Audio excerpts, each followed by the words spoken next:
नमस्कार। कक्षा 12 को इकाइ 7 अन्तर्गत पाठ नम्बर 6 को विषयवस्तुको बारेमा आजको यस अङ्कमा चर्चा गर्न गइरहेको छु। पाठ नम्बर 6 अन्तर्गत विषयवस्तु रहेको छ समतामूलक समाज। आउनुहोस् पाठ नम्बर 6 अन्तर्गत रहेको समतामूलक समाजको बारेमा यस अङ्कमा बुझ्ने प्रयास गरौँ। सबैभन्दा पहिला समतामूलक समाज भनेको के हो भन्ने विषयवस्तुको बारेमा छोटो चर्चा गरौँ। योभन्दा अगाडिको विषयवस्तुको बारेमा पनि हामीले समानता र समता भन्ने विषयवस्तुको बारेमा अध्ययन गरिसकेका छौँ। फेरि पनि हामी समतामूलक समाज भनेको के हो भन्ने विषयवस्तुको बारेमा बुझ्ने प्रयास गरौँ। समतामूलक भन्ने शब्द सँगसँगै समानता भन्ने शब्द पनि सँगसँगै आउने गर्दछ। जहाँनिर समता भन्ने बित्तिकै समाजमा पछि परेको कुनै पनि व्यक्ति, वर्ग र संस्थालाई मात्र विशेष प्राथमिकता दिएर समाजमा अरू सोसर ल्याउने अथवा समाजमा अघि ल्याउने प्रयासलाई समतामूलक दृष्टिकोण भनिन्छ। भने समानता भन्नाले चाहिँ समाजमा रहेका हरेक व्यक्ति, चाहे धनी होस्, चाहे गरिब होस्, चाहे पछाडि परेको होस्, चाहे समाजमा अगाडि होस्, त्यो सबै व्यक्तिहरूलाई एउटै नजरले र बराबरी हेर्ने दृष्टिकोणलाई समानता भनिन्छ। भने समता भन्ने बित्तिकै चाहिँ समाजमा पछि परेको व्यक्तिलाई मात्रै विशेष प्राथमिकता दिएर समाजमा अघि ल्याउने प्रयासलाई समता भनिन्छ। यहाँनिर हामी समतामूलक समाज भन्नेको के हो भन्ने विषयवस्तुको बारेमा अध्ययन गर्नेछौँ। आउनुहोस् समतामूलक समाजको बारेमा अझ धेरै विस्तृत रूपमा बुझ्ने प्रयास गरौँ। साधारणतया समतामूलक समाज भनेको त्यस्तो समाज हो जो समावेशी समाजभन्दा अझ एक स्तर माथिको मानिन्छ। यस्तो समाजमा सबै नागरिकलाई समान पहुँचको व्यवस्था हुन्छ भने जात, जाति, लिङ्ग, वर्ग, आर्थिक अवस्था, शारीरिक अवस्था, सामाजिक तथा सांस्कृतिक अवस्थाका आधारमा भेदभाव गरिँदैन। विविध कारणले वर्षौंदेखि पछाडि परेका र पारिएका सबै नागरिकलाई समावेशी र सामाजिक न्यायको सिद्धान्त अनुसार विकास र राज्य प्रणालीको मूलधारमा समाहित गरिन्छ।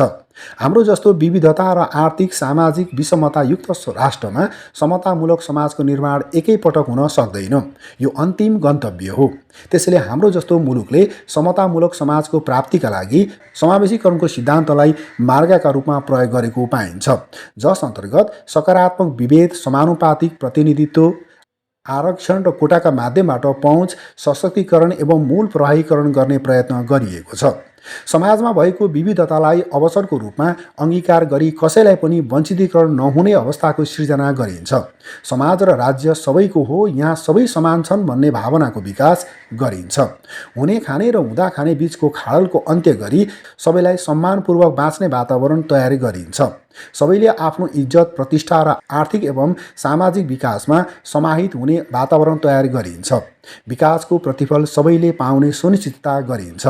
कमजोर वर्गलाई विशेष सुविधा दिएर मूलधारमा ल्याउने प्रयास गरिन्छ। हरेक राष्ट्रले एक लोक कल्याणकारी राज्यका रूपमा आफ्ना सबै जनतालाई विकासको प्रतिफल दिलाउने प्रयत्न गरेको हुन्छ।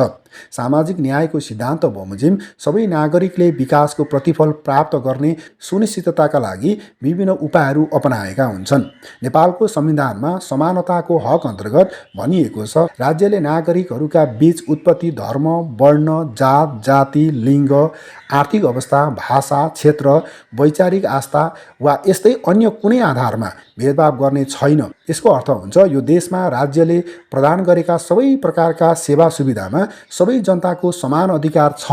सबैले आफ्नो इच्छा, क्षमता र योग्यता अनुसारका जीविकोपार्जनका उपाय अपनाउन सक्छन्, तर राज्यले सबैको समान अवसर र पहुँचको सुनिश्चितता गरिदिनु पर्दछ। यसबाट समतामूलक समाज निर्माणमा सहयोग पुग्दछ भनेर व्याख्या गरिएको छ। यसरी हामीले समतामूलक समाजको बारेमा बुझिसकेपछि अब हामी समतामूलक समाज निर्माणका लागि राज्यले अपनाउनु पर्ने उपायहरू के हुन् यसको बारेमा हामी चर्चा गरौँ। आउनुहोस् समतामूलक समाज निर्माणका लागि राज्यले अपनाउनु पर्ने उपायहरू के हुन्, के कस्ता कार्ययोजनाहरू तर्जुमा गर्दा चाहिँ समतामूलक समाजको निर्माण हुन सक्दछ, यसको बारेमा हामी चर्चा गरौँ। सबैभन्दा पहिला समतामूलक समाज निर्माण गर्नका लागि सशक्तिकरण कार्यक्रमलाई अघि सार्नु पर्दछ, जस अन्तर्गत समतामूलक समाज निर्माणका लागि पिछडिएका र अवसरबाट वञ्चित नागरिकहरूलाई सरल सुलभ शिक्षा, साक्षरता, सिपमूलक तालिम, सहुलियतपूर्ण वा निर्व्याजी पुँजीको उपलब्धता लगायतका सशक्तिकरणका उपायहरू अवलम्बन गर्नु पर्दछ।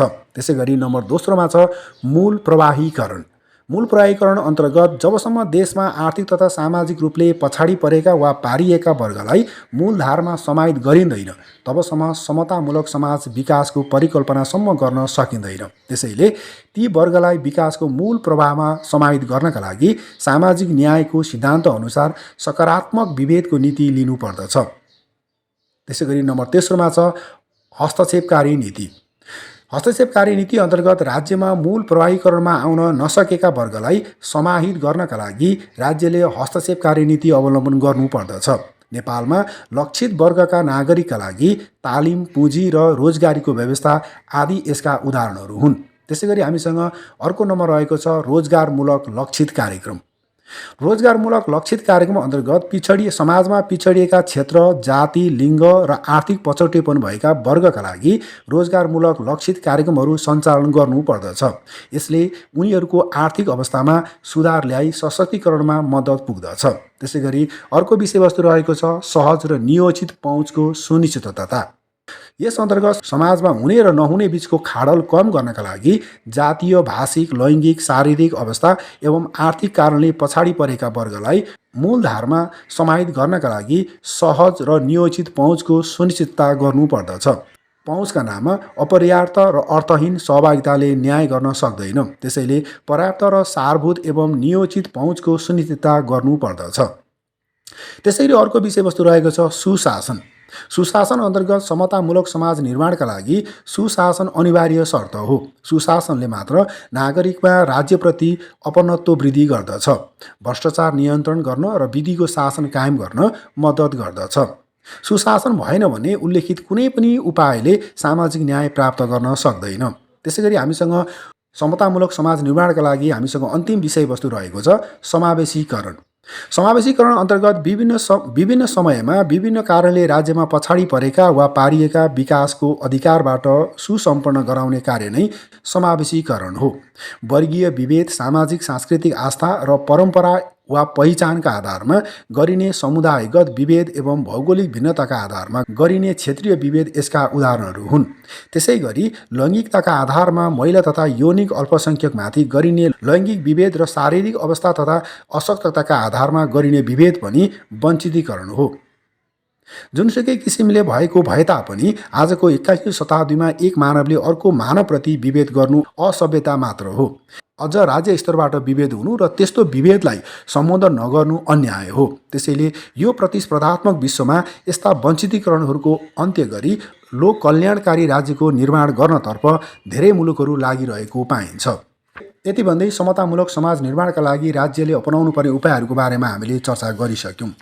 अर्को विषयवस्तु रहेको छ जुन छ नेपालमा समावेशीकरण र समतामूलक समाज निर्माणका लागि भएका प्रयासहरू। नेपालमा प्रजातन्त्रको उदयसँगै हरेक दलले आफ्नो घोषणापत्र समतामूलक समाज निर्माण गर्ने प्रतिबद्धता जारी गरेको देखिन्छ। ती दलहरू सरकारमा पुगेपछि बनेको हरेक आवधिक योजनामा पनि समतामूलक समाजको निर्माण गर्ने प्रयत्न भएको पाइन्छ। नागरिकलाई समावेशीकरणको सिद्धान्त अनुसार मूलधारमा समाहित गरी समतामूलक समाजको निर्माण गर्नका लागि समावेशी नीतिलाई मूल नीतिका रूपमा अवलम्बन गरिएको देखिन्छ। समावेशीकरण, सशक्तिकरण र मूल प्रवाहीकरणलाई माध्यमका रूपमा लिएको पाइन्छ। नेपालमा भएका यस्ता प्रयासहरूलाई समाज परिवर्तनको एउटा सकारात्मक पक्षको रूपमा मान्न सकिन्छ।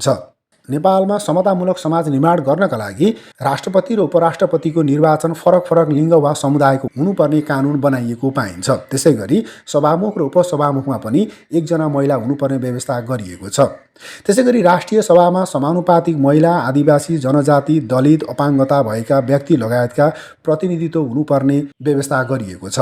त्यसै गरी प्रतिनिधि सभा र प्रदेश सभाको समानुपातिकतर्फ दलहरूले बन्द सूची पेश गर्दा 50% महिला र बाँकी 50%मा आदिवासी, जनजाति, दलित, अपाङ्गता भएका व्यक्ति, मधेसी र अल्पसङ्ख्यकको प्रतिनिधित्व हुनुपर्ने व्यवस्था गरिएको छ। त्यसै गरी सङ्घीय कार्यपालिका र प्रदेश कार्यपालिकामा समावेशी सिद्धान्तका आधारमा मन्त्री परिषदको गठन गर्नुपर्ने व्यवस्था गरिएको छ।